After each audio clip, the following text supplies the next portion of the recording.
Okay, so this will be our topic: thermal expansion and contraction. We'll be looking at thermal expansion and contraction. So we consider the three states of matter, where we have solid, liquid, and gases. But let's look at the meaning of expansion. Expansion simply means increase in size, and contraction is decrease in size. And this size can be the length, the area, or the volume of the body. So if you take a solid body, if that solid body is heated, the molecules within it gain energy. But there is a strong intermolecular force between the molecules, so they can't move further away from one another, and they can't also collide frequently against the walls of the container. But in the case of gases, there is a weak intermolecular force, and for that matter, the molecules are able to move further away and distant away from one another, and they can also collide frequently against the walls of the container to increase the size. So gases expand the most, followed by liquid and solid. Now let's take expansion of solids. When a solid increases in size, it can happen that the length of the solid will increase, the area of the solid will increase, or its volume will increase. So we have three thermal expansion under solids. We have linear expansion, we also have area expansion, and volume expansion. Let's take them one by one. Begin with linear expansion. What is meant by linear expansion? So let's take a metal rod of length L1. So this L1 is the initial length of the metal rod when it hasn't been heated yet. And for that matter, it's having an initial temperature. When this metal rod is heated, since it is solid, the molecules within it will gain energy. So they will start colliding with each other and also against the wall of the solid to increase its size. So there will be change in length when we heat this solid. But the question, what brought about the change in length? So we are going to talk about the change in temperature. So one factor that affects the change in length is the change in temperature. So this change in length, delta L, depends on the change in temperature, is directly proportional to the change in temperature. So let's use delta theta. Let's consider another scenario. Two different metal rods. One is having a length of 20 centimeters, and the other one has a length of 40 centimeters. If the same amount of heat energy is supplied to both, the one having longer length will expand the more. So you can also say that change in length is directly proportional to the initial length of the solid. So we have L1. In mathematics, we don't work with this symbol of proportionality, so we have to introduce equal to and constant k. So we are going to have delta L being equal to constant k, then the change in temperature, and the initial length L1. But this constant k is called the linear expansivity, or the coefficient of linear expansion, which is represented by alpha. So we are going to replace k with alpha. So we imply that k equals alpha. So this will give us delta L being equal to alpha change in theta L1. Let's make alpha the subject. So alpha will be equal to delta L on change in temperature L1. So this serves as the formula for the coefficient of linear expansion. This alpha represents coefficient of linear expansion. Delta L is the change in length. Delta theta is the change in temperature. And L1 is the initial length. So these are the factors that affect linear expansion of solids. One is the linear expansivity. Different solids have different linear expansivity. Then the second factor that affects linear expansion in solids is the change in temperature. The greater the change in temperature, the greater the expansion of the solid. And the last parameter has to do with the initial length of the solid. So we have three factors: linear expansivity, change in temperature, and the initial length of the solid material. Now let's look at how to get the new length. Change in L equals L2 minus L1. This L2 represents the new length, and this L1 is the initial length. So new length minus initial length will give us the change in length. So in place of delta L, we are going to substitute L2 minus L1. So it implies that alpha will be equal to L2 minus L1 all over L1 change in temperature. Let's make L2 the subject. We're going to have L2 minus L1 being equal to L1 change in theta times alpha. So times alpha. Now let's make L2 the subject. So L2 will be equal to this will move. So we have L1 plus L1 delta theta then alpha.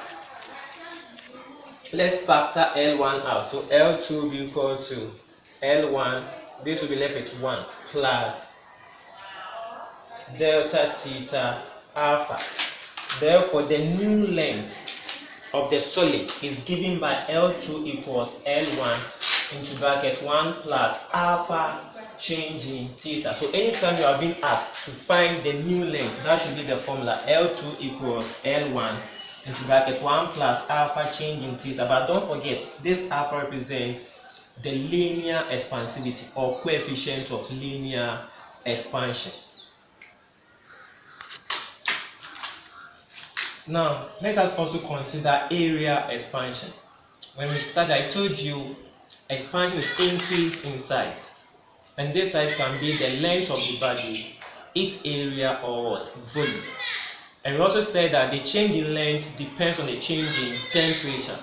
So it means that when the body expands, the area will also change. But this change in area is as a result of the change in temperature. So we have delta A being proportional to change in temperature, and also the initial area of the solid, so A1. So we're going to have delta A being equal to constant K, then change in temperature A1. But this K is given as the coefficient of area expansion, and we use beta to represent. So in place of K, we substitute beta. So we now have delta A being equal to beta change in temperature, then the initial area A1. Let's make beta the subject. So beta will be equal to delta A on A1 change in temperature. So this is the formula for coefficient of area expansion, and it is also known as superficial expansion. But how do we get the new area as we did for the length? We deduce that L2 equals L1 into bracket 1 plus alpha change in theta. So how do we get it for the new area? We all know that delta A will give us the new area, which is A2 minus the initial area, which is A1. So in place of delta A, we substitute A2 minus A1. So now beta will be equal to A2 minus A1 on A1 change in temperature. We cross multiply, so this will give us A2 minus A1 being equal to beta A1 change in temperature. Let's make A2 the subject. So now A2 will be equal to this A1 will cross. So A1 plus beta change in temperature, then another A1.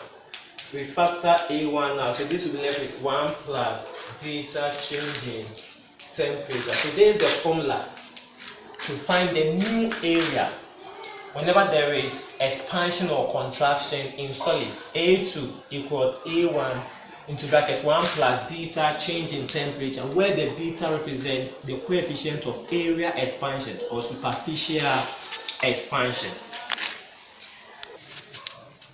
Now let's look at the relationship between linear expansivity and area expansivity. Let's consider this as the metal rod. So we have L1, then this will give us beta 1, and that will be the height, initial height. So the initial length is L1, then the breadth will be B1, and the height will be H1. But when this metal rod is heated and there is expansion, the initial length will increase to a new length, which is L2.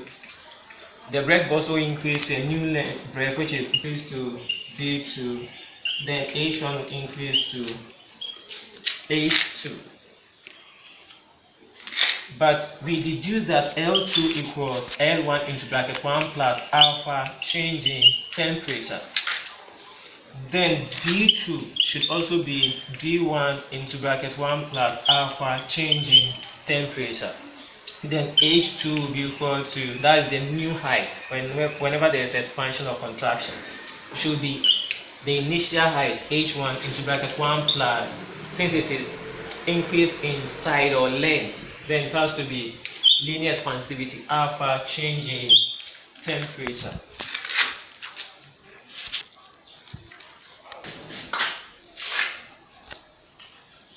So we can also write the area in terms of the length and the breadth. So A1 should be equal to L1 B1, and A2 will be equal to L2 B2. So from superficial expansivity, where we have A2 being equal to A1 into bracket 1 plus beta changing theta. In place of A2, we can write L2 B2 equals L1 B1 into bracket 1 plus beta changing theta.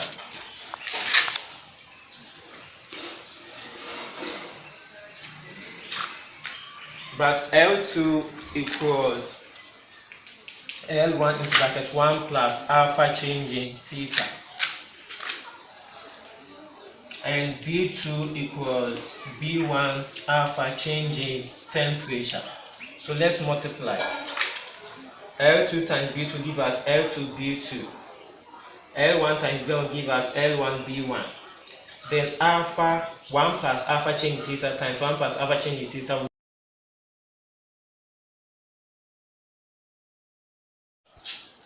So the initial area can also be expressed as L1 B1. Then A2 will be equal to L2 B2. But we deduced the new area as A2 being equal to A1 into bracket 1 plus the coefficient of area expansion, then the change in temperature. But also know that the new length L2 is given as L1 into bracket 1 plus alpha change in theta. So we can also write this in terms of the breadth and the height. So B2 should also be equal to B1 into bracket 1 plus alpha change in theta. and H2 will be equal to H1 into bracket 1 plus alpha changing theta. So in place of A2, we can write L2 times what? B2. So we have L2 B2 equals, in place of A1, that one becomes L1 B1. So we are multiplying L2 by B2, then L1 by B1. So you have to do the same for 1 plus alpha changing theta, multiplying 1 plus alpha changing theta. And that will give us 1 plus alpha changing theta all squared. So let's simplify this further. We have L2 B2 being equal to L1 B1. How do you expand this? So we're going to have 1 plus 2 alpha changing theta plus alpha squared changing theta squared. If you use Pascal triangle or from binomial expansion. So we are going to have L2 B2 equals L1 B1 into bracket 1 plus 2 alpha changing theta plus alpha squared changing theta also squared. But let's equate the quadratic term to 0. So alpha squared changing theta squared should be equal to 0. So this will give us L2 B2 equals L1 B1 into bracket 1 plus 2 alpha changing theta. The quadratic term has been equated to 0. L2 times B2 is the same as A2. L1 times B1 is the same as A1. Then we have 1 plus 2 alpha changing theta. Let's compare this to the new area under the area expansion. We have A2, we have A2 there. We have A1, we also have A1 there. So you can say that 1 plus 2 alpha changing theta will be equal to 1 plus beta changing theta. So the 1 will be equal to 1. Changing theta equals changing theta. Therefore, 2 alpha will be equal to beta. So this is the relationship between linear expansivity and area expansivity. 2 times the coefficient of linear expansion will give you the coefficient of area expansion. 2 alpha equals beta. Length and the area increasing under thermal expansion and contraction of solids, the volumes will be affected. And the new volume, which is V2, is giving us V1 into bracket 1 plus gamma changing theta. And this is how we deduce this formula. The change in volume is proportional to the change in temperature and also depends on the initial volume, which is what? V1. So we're going to have change in V equals constant K. Change in theta, then the initial volume V1. But this K is the coefficient of volume expansion, which is also known as cubic expansion, and it is represented by gamma. So we are going to have delta V being equal to the coefficient of volume expansion, gamma, times change in theta times the initial volume, V1. Let's make gamma.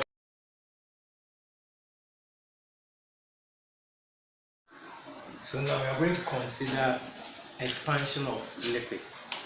Expansion of lipids is measured in terms of volume.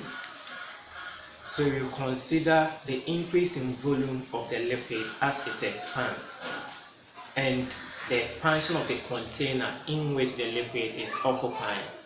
So we have 2 forms or 2 types of thermal expansion of lipids. The first one is real expansion,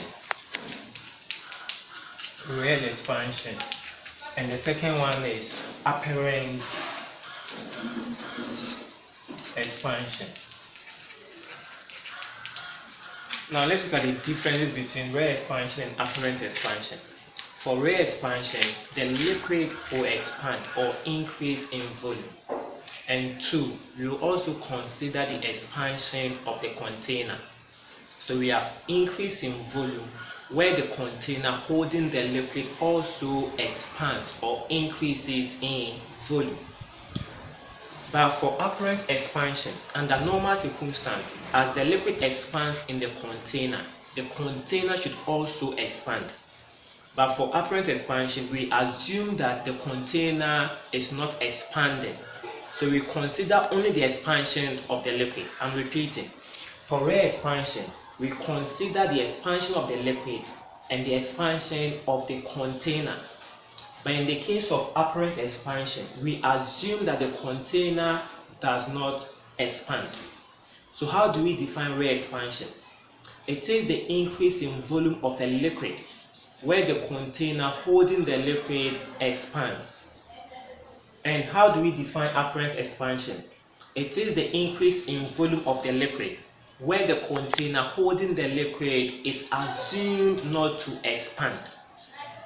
So the rate expansivity is given by R equals apparent expansivity plus cubic expansion. So this is the relationship between rate expansion and apparent expansion. R represents rate expansion and A represents apparent expansion. And the gamma here is volume expansion or coefficient of cubic expansion. Now let's look at anomalous expansion of water. Anomalous expansion of water. Anomalous expansion of water. Anomalous expansion of water simply means the abnormal or the non-uniform expansion of water. When liquid becomes heated, we expect that the volume of the liquid will increase. But this is not what happens in the case of water. Instead of the water increasing in volume as it is heated, you see the water decreasing in volume. So whenever you heat water from 0 degrees Celsius to 4 degrees Celsius, there is an increase in temperature. So we expect the volume of the water to increase. But you see the water decreasing. So between 0 to 4 degrees Celsius, water decreases in volume. In other words, it contracts, it does not expand. But when you keep on heating the water beyond 4 degrees Celsius, you see the water beginning to increase in volume. So water contracts or decreases in volume from 0 to 4 degrees Celsius, but beyond 4 degrees Celsius, water increases in volume. So you see that the expansion of water is not uniform. It contracts within a certain range of temperature and it expands within another range of temperature. Now let's look at density. We all know that density equals mass over volume. So there is an inverse relationship between density and volume. So if water decreases in volume between 0 degrees Celsius to 4 degrees Celsius, then it means that the density of water will be increasing. I'm repeating, between 0 degrees Celsius to 4 degrees Celsius, the volume of water decreases. And if there is an inverse relationship between density and volume, then we expect the density to increase.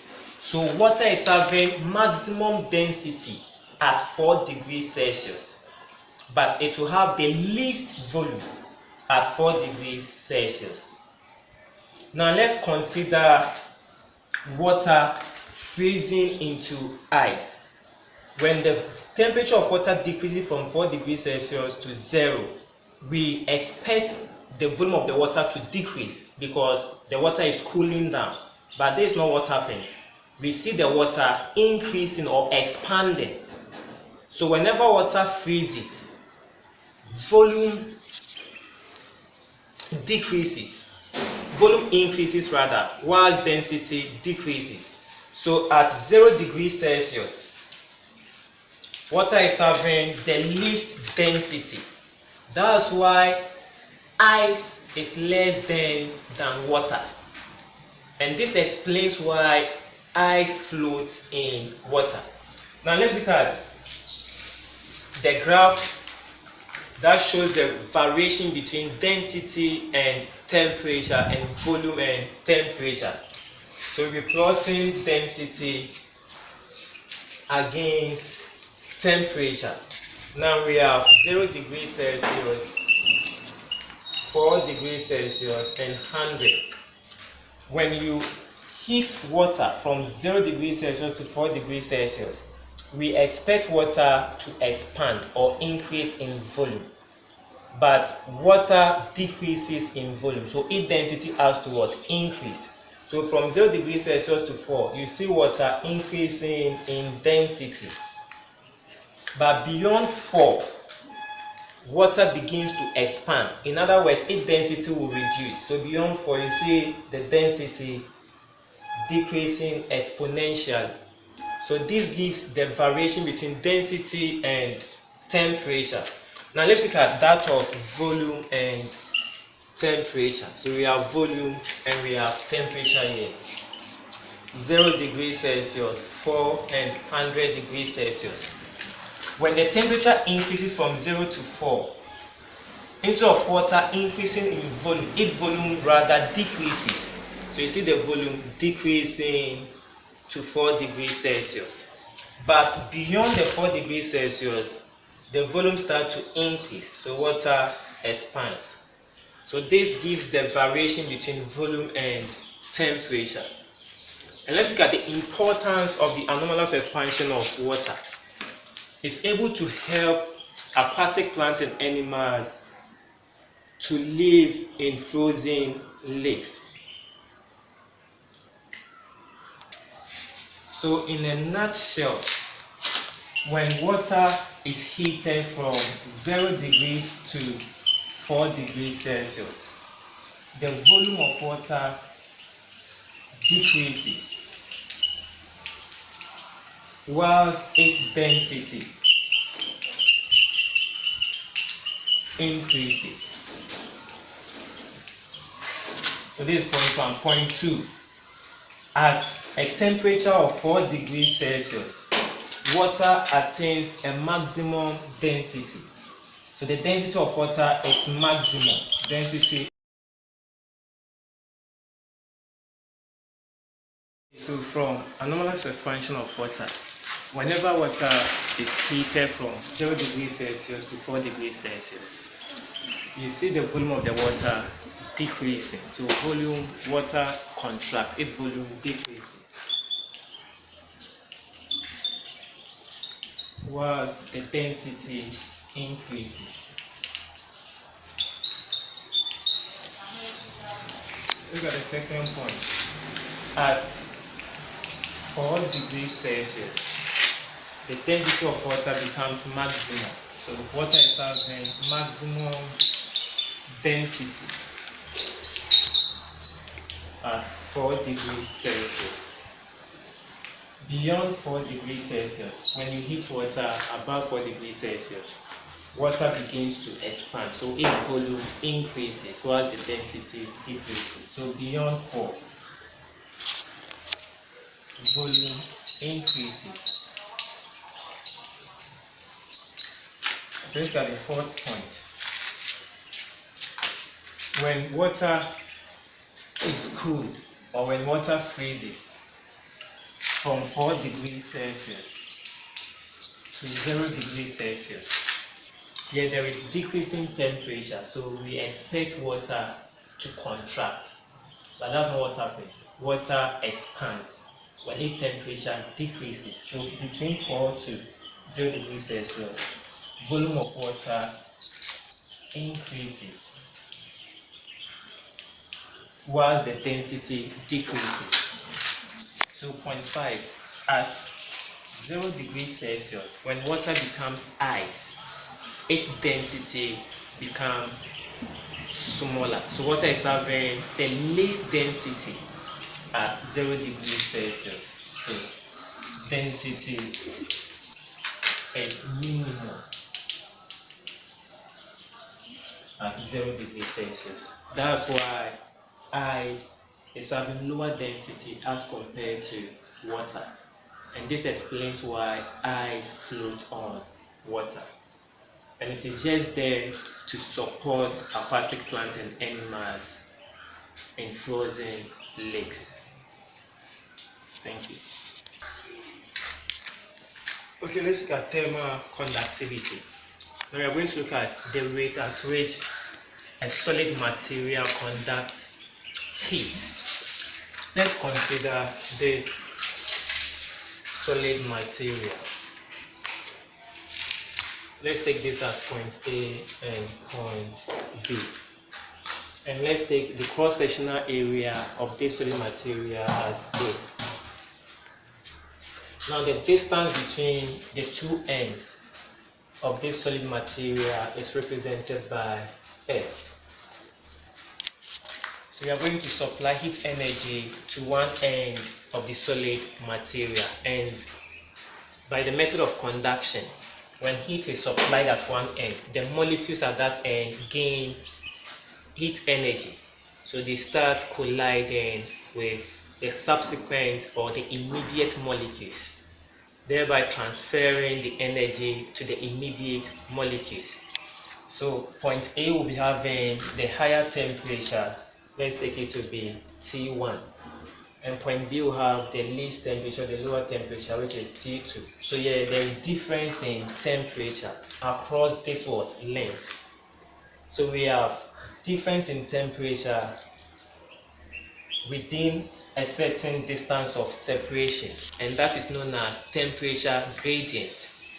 So temperature gradient is defined as the difference in temperature over the distance of separation.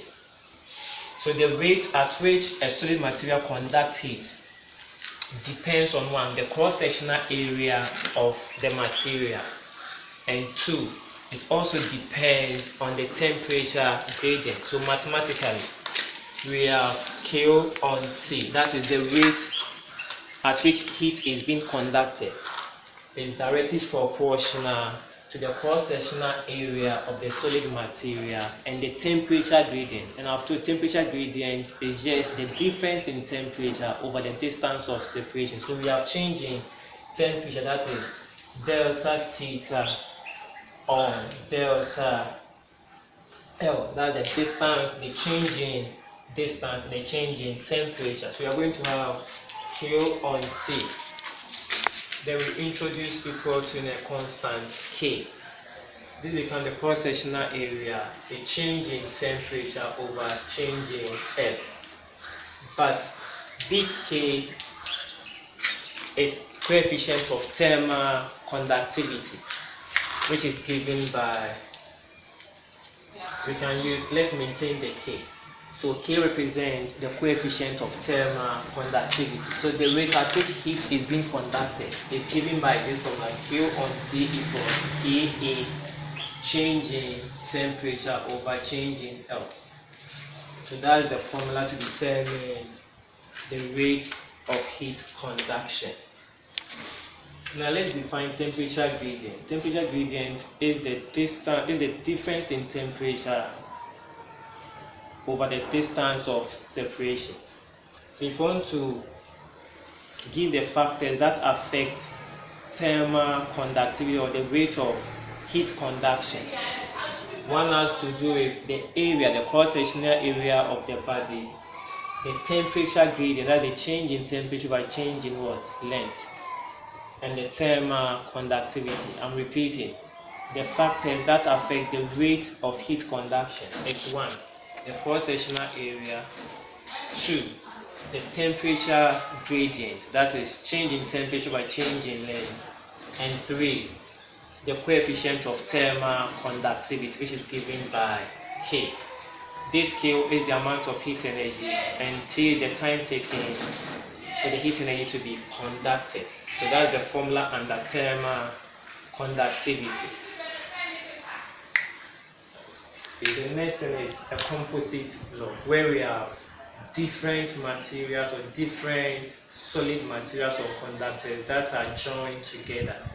So here, let's take this to be a solid material 1. This becomes the second solid material and this is the third one.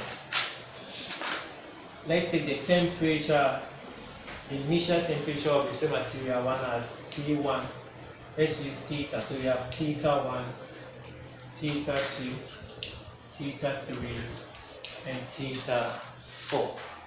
They have the same cross-sectional area. So the rate at which heat is conducted through solid material 1 is going to be the same as the rate at which is conducted for the remaining solid materials.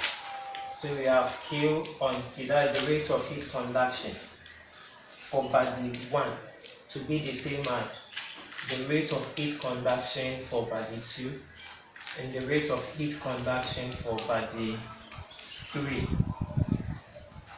But under thermal conductivity, we deduce that the rate of heat conduction is given as Q on T equals the thermal conductivity K, the cross-sectional area of the body, and the temperature gradient. That's a change in temperature by change in air.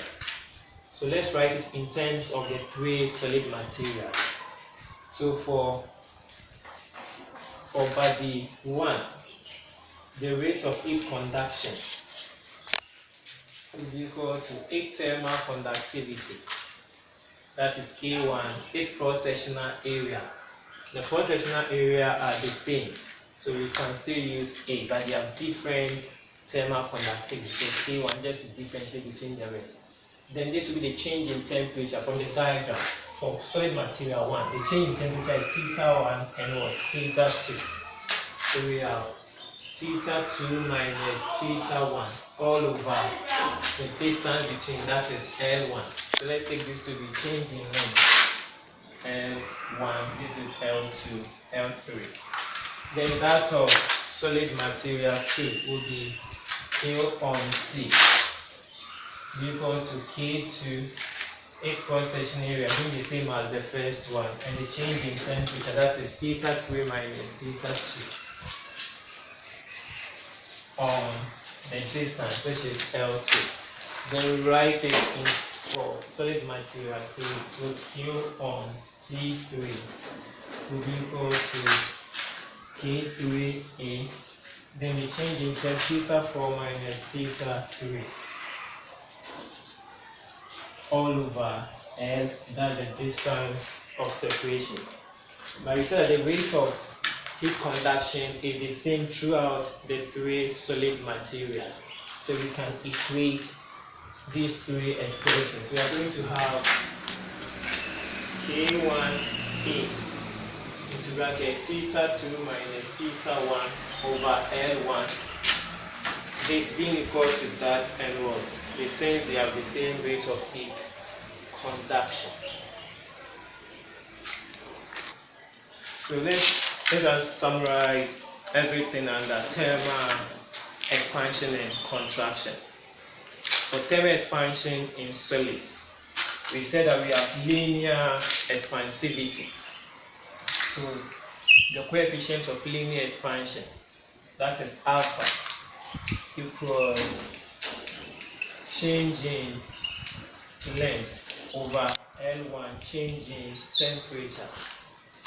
Then for you to get the new length after the solid material has been heated or expanded, that is L2 equal to L1 into bracket 1 plus alpha change in theta. Then we said that in thermal expansion of solids, it's either the length increases or the area of volume. So we also have area expansion under solids. And the coefficient of area expansion, which is also known as superficial expansion, is given by beta, which is equal to the change in area on the initial area of the material and the change in temperature. But for you to get the new area after there has been expansion, it's given as A2 equals A1 into bracket 1 plus beta change in theta, where the beta is the coefficient of area expansion or superficial expansion. Then let's look at the next one, which is volume expansivity, where its coefficient is called the coefficient of volume expansion or cubic expansion, and that is given by gamma, and it's given as change in volume over initial volume times change in temperature. But the new volume, as we've done for length and area, is also given as V2 equals V1 or into bracket 1 plus gamma change in theta. Then after this, we also deduce the relationship between linear expansivity and area expansivity, linear expansivity and volume expansivity. So we have 2 times linear expansivity being equal to the coefficient of area expansion or superficial expansion. Then the next one, 3 times linear expansivity will give you volume expansivity, is what? Gamma. Then we also look at thermal expansion in lipids, where we have rate expansion, whereby the lipid itself expands and the container holding the lipid also expand. So the coefficient of rate expansion, that is R, equals coefficient of apparent expansion, which is A, plus volume expansivity, where this is coefficient of apparent expansion. And we also say that apparent expansion is where we only consider the expansion of the liquid, but we don't consider the expansion of the container holding the liquid. We also move to anomalous expansion of water, and we said that water has maximum density at 4 degrees Celsius, then it's having minimum density at 0 degrees Celsius. When you heat water from 0 to 4, under normal circumstances, we expect the water to expand or increase in volume, but you see the water decreasing, contracting. Then beyond 4 degrees Celsius, instead of the water expanding, we see the other way round. So we have abnormal or non-uniform expansion of water. We also look at thermal conductivity, and we said that the rate at which heat is conducted is given by this formula, Q on T equals the thermal conductivity, which is what? K, times the cross-sectional area of the solid material and the temperature gradient, where temperature gradient is difference in temperature over the distance of separation. So we have change in temperature, that is theta, over change in length, L. So the factor that affects rate of heat conduction is the thermal conductivity, the cross-sectional area, and temperature gradient.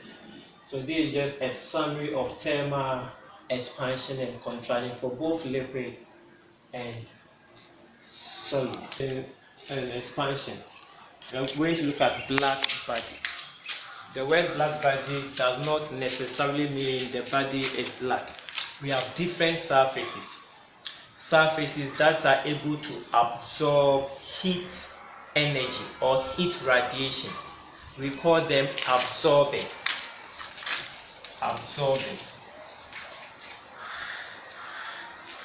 And the ability of a body to absorb heat energy or heat radiation is known as absorptivity. So that is one surface. 2, we have another aspect of surfaces that reflects heat energy or heat radiation. So we call them reflectors. And the last aspect is surfaces that are able to emit or give off heat energy or radiation, and we call them radiators or emitters. But one thing you shouldn't forget is this: bodies that are able to absorb heat energy are also able to emit heat energy. So a good absorber is also a good emitter or a good radiator. And this is the nature of their surface. They are dark, rough, and dull in color. So whenever you see a dark surface, or a rough surface, that body has the ability to absorb heat energy and also emit or radiate heat energy.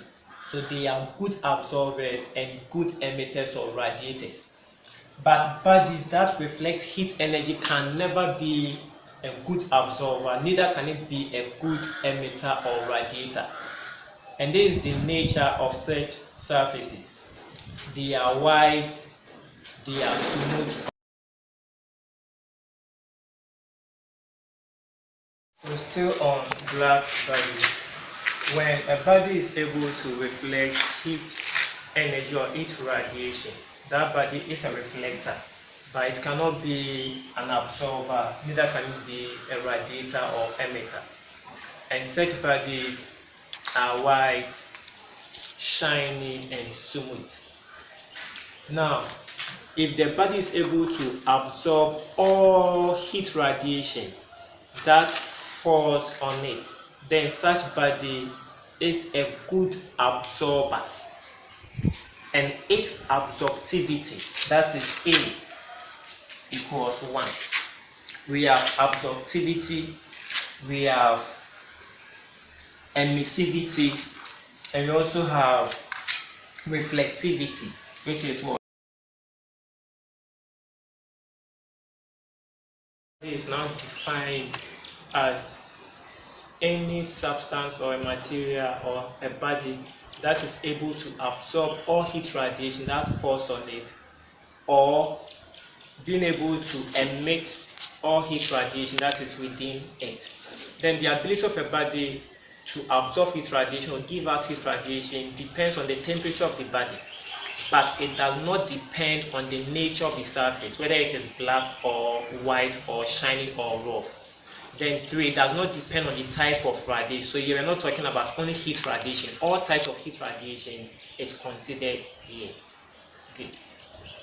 And for a black body, its absorptivity will be 1, emissivity will be 1, but reflectivity will be 0. So this is all that we should know. Then the last aspect of black body is how to make a black body. So here we are going to take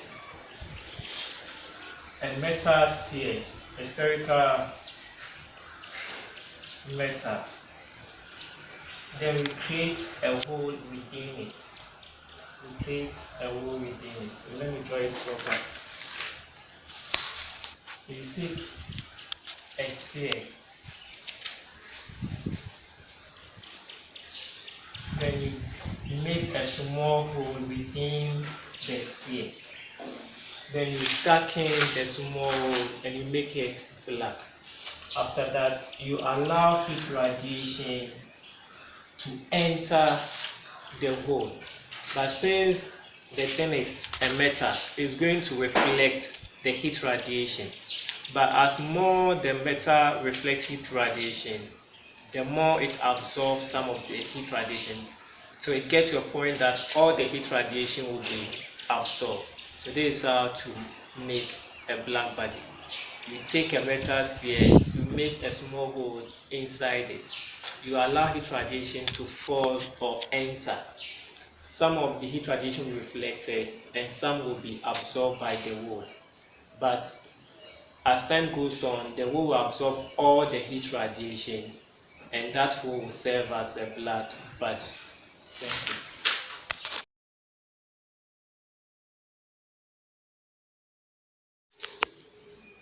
So I would like you to solve these questions on thermal expansion and conduction.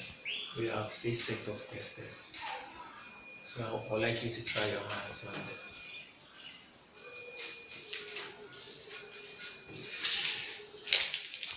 Send me your answers after you are done solving all these questions. It comprises thermal expansion, linear expansion, area expansion, volume expansion, and thermal conductivity. It also includes thermal expansion of liquids, where we have free expansion and apparent expansion. Okay.